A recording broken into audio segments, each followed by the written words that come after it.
Bonjour à tous. Je continue à vous partager des extraits du livre du cardinal Ouellette, Mystères et sacrements de l'amour. La grâce sacramentelle, participation à l'amour nuptial du Christ pour l'Église. Le contenu de la grâce matrimoniale. Familiaris Consortio relève dans les premiers mots du numéro 13 que le principe du sacrement est la venue de Jésus-Christ, l'époux qui aime et qui se donne comme sauveur de l'humanité en se l'unissant comme son corps. Plus loin dans le passage, l'exhortation apostolique montre que le mariage, comme chaque sacrement, est mémorial, actualisation et prophétie de l'événement du salut. Gaudium et Spes. Cet amour par un don spécial de sa grâce et de sa charité, le Seigneur a daigné le guérir, le parfaire et l'élever. Numéro 49, verset 1. De son côté, dans Familiaris Consortio, Jean-Paul II a précisé le contenu de la grâce elle-même en ces termes. Et le contenu de la participation à la vie du Christ est aussi spécifique. L'amour conjugal comporte une totalité où entrent toutes les composantes de la personne. Appel du corps et de l'instinct, force du sentiment et de l'affectivité, aspiration de l'esprit et de la volonté. Il vise une unité profondément personnelle, celle qui, au-delà de l'union en une seule chair, conduit à ne faire qu'un cœur et qu'une âme. Il exige l'indissolubilité et la fidélité dans la donation réciproque définitive. Et il s'ouvre sur la fécondité, voire encyclique Humanae Vitae numéro 9.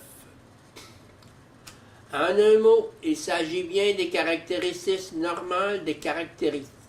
normales de tout amour conjugal naturel, mais avec une signification nouvelle qui non seulement les purifie et les consolide, mais les élève au point d'en faire l'expression de valeurs proprement chrétiennes. Familiaris Consortio 13. Une véritable participation spécifique à l'amour du Christ pour l'Église.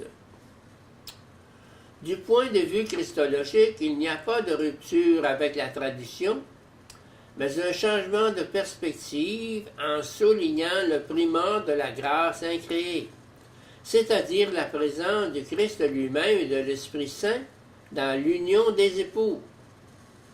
De fait, c'est le Christ lui-même qui vient à leur rencontre, qui demeure avec eux, et qui les fait participer à la grâce de son amour sponsal.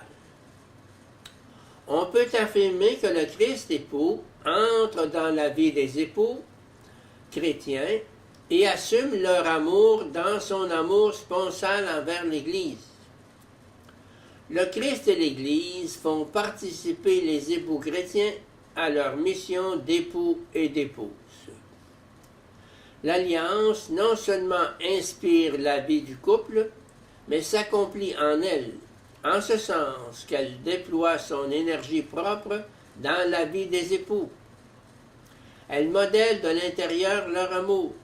Ils s'aiment non seulement comme le Christ a aimé, mais déjà mystérieusement de l'amour même du Christ, puisque son esprit leur est donné. L'esprit que répand le Seigneur leur donne un cœur nouveau et rend l'homme et la femme capables de s'aimer comme le Christ nous a aimés. L'amour conjugal atteint cette plénitude à laquelle il est intérieurement ordonné, la charité conjugale.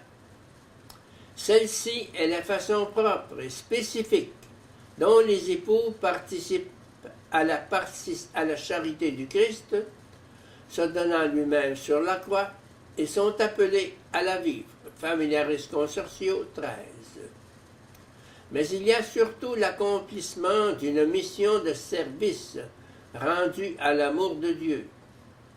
Une telle mission jaillit justement de la participation à l'amour trinitaire. Cet amour assume, élève et transforme la réalité du mariage dans le Christ. L'amour humain du couple et de la famille, dans toutes ses modalités sponsales, paternelles et maternelles, filiales et fraternelles, est ainsi renforcé par l'Esprit pour exprimer dans l'Église et dans le monde l'échange d'amour entre les personnes divines.